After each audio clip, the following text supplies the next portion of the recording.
හරි. අද අපේ මේ විග්‍රහයට සාදරයෙන් පිළිගන්නවා. අපි අද විශේෂයෙන්ම අවධානය යොමු කරන්නේ සතිය පහේ අන්තර්ගතය ගැනයි. ඒ කියන්නේ අපි ලියන කේත එම නැත්නම් අපි පාවිච්චි කරන ව්‍යුප්පමුදුකාංග. ඇත්තටම භෞතික සිලිකන් චිප් එකත් මත ක්‍රියාකාරීත්වයක් බවට පත් වෙන්නේ කොහොමද කියන එක අද අපි සරලව කතා කරනවා. පරිගණක පද්ධති ගැන කතා කරද්දී මේක නිකම්ම තාක්ෂණික කතාවක් විතරක් නෙවෙයි. මේක හරියට විදුලිය හෝ මහාමාර්ග පද්ධතියක් වගේ අපේ නූතන ජීවිතය දුවවන නොපෙනෙන යටිතල පහසුකමයි. කේතයක් ලියලා ඒක රන් කරද්දී තිරේ පිටුපස සිද්ධ වෙන ඒ විස්මිත ක්‍රියාවලිය තේරුම් ගන්න එක ඇත්තටම ගොඩක් වැදගත්. ඉතින් අද අපි කතා කරන්න යන මාතෘකා ටික ගත්තොත් ප්‍රධාන කරුණු පහක් තියෙනවා.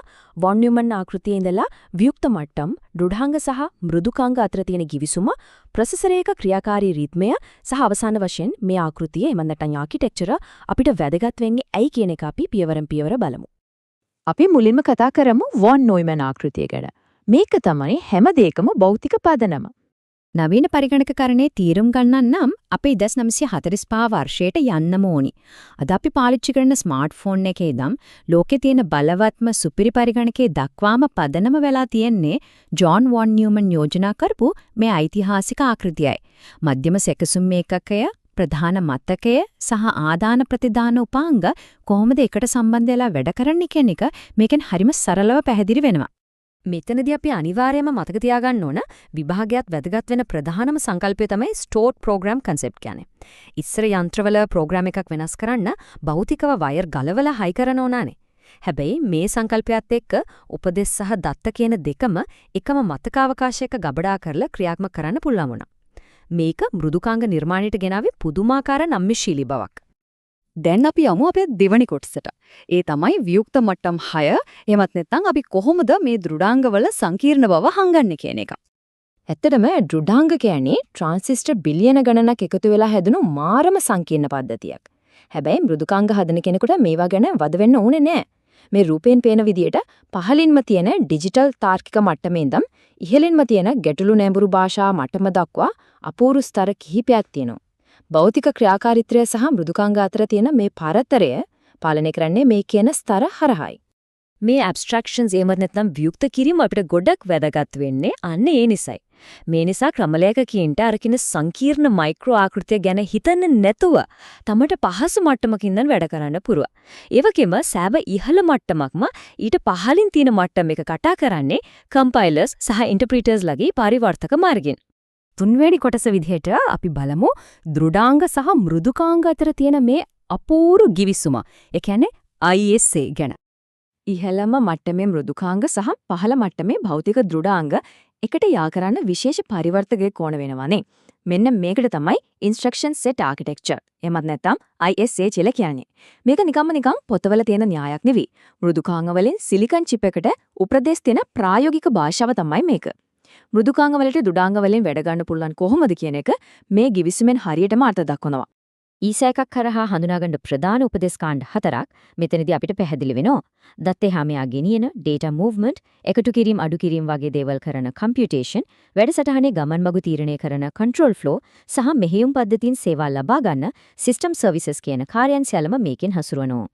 හැබැයි මතක තියාගන්න මූලික කාර්යයන් එකම වුණත් හොඳ IS එකක් හැමතිස්සම portability, සාමාන්‍ය භාවිතය සහ කාර්යක්ෂමතාවය කියන දේවල් හොඳින් බැලන්ස් කරනවා. උදාහරණයක් විදිහක IS-64 වගේ ආකෘති උපදෙස් සමගාමීව ක්‍රියාත්මක කිරීම සහ speculation වගේ දේවල් පාවිච්චි කරනවා. අනිත් අතට අපි බොහෝ විට දකින x86 ආකෘතිය general purpose registers සහ memory segmentation වගේ ක්‍රමවේද හරහා පහළ මට්ටමේ ක්‍රම ලේඛනය උපරිමයෙන් ප්‍රශස්ත කරනවා. හතරවෙනි කොටසෙන් අපි කතා කරමු ප්‍රොසෙසරේ ක්‍රියාකාරී රිද්මය එහෙමත් නැත්නම් එක්සිකියුෂන් සයිකල් එක ගැන. උපදෙස් මොනවාද කියලා දැනගත්තට පස්සේ මේවා ඇත්තටම ඇතුලේ වැඩ කරන්නේ කොහොමද කියලා බලන එක ගොඩක් වැදගත්. ප්‍රොසෙසරයක් තත්පරයකට බිලියන ගණනක් වාරයක් ස්පන්දනය වෙනවා කිව්වම පුදුම හිතනවා නේද?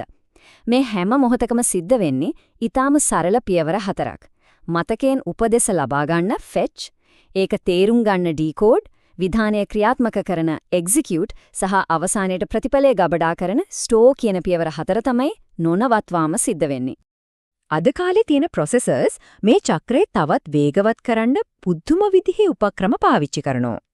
හරියට කර්මාන්ත ශාලාවක වගේ එක වැඩක් ඉවර වෙන්න කලින් අනිත් වැඩේ පටන් ගන්න පයිප්ලයිනින්, ඉස්සරහට වෙන්න පුරුවන් දේවල් කලින්ම හිතලා බලන ස්පෙකියුලේෂන් වගේම අවශ්‍යම දත්ත ළඟින්ම තියාගන්න මෙමරි හයරාකිය කියන සංකල්ප හරහා මේ ක්‍රියාවලිය මාරම කාර්යක්ෂම කරලා තියෙනවා. අපේ පස්වෙනි සහ අවසාන කොටස ඇයි මේ ආකිටෙක්චර් එක අපිට මේ තරම් වැදගත් වෙන්නේ කියන එක. මේ පහළ මට්ටමේ යාන්ත්‍රණය ගැන දන්න එක මෘදුකාංග නිර්මාණය කරන කෙනෙකුට ලැබෙන ලොකු බලයක්.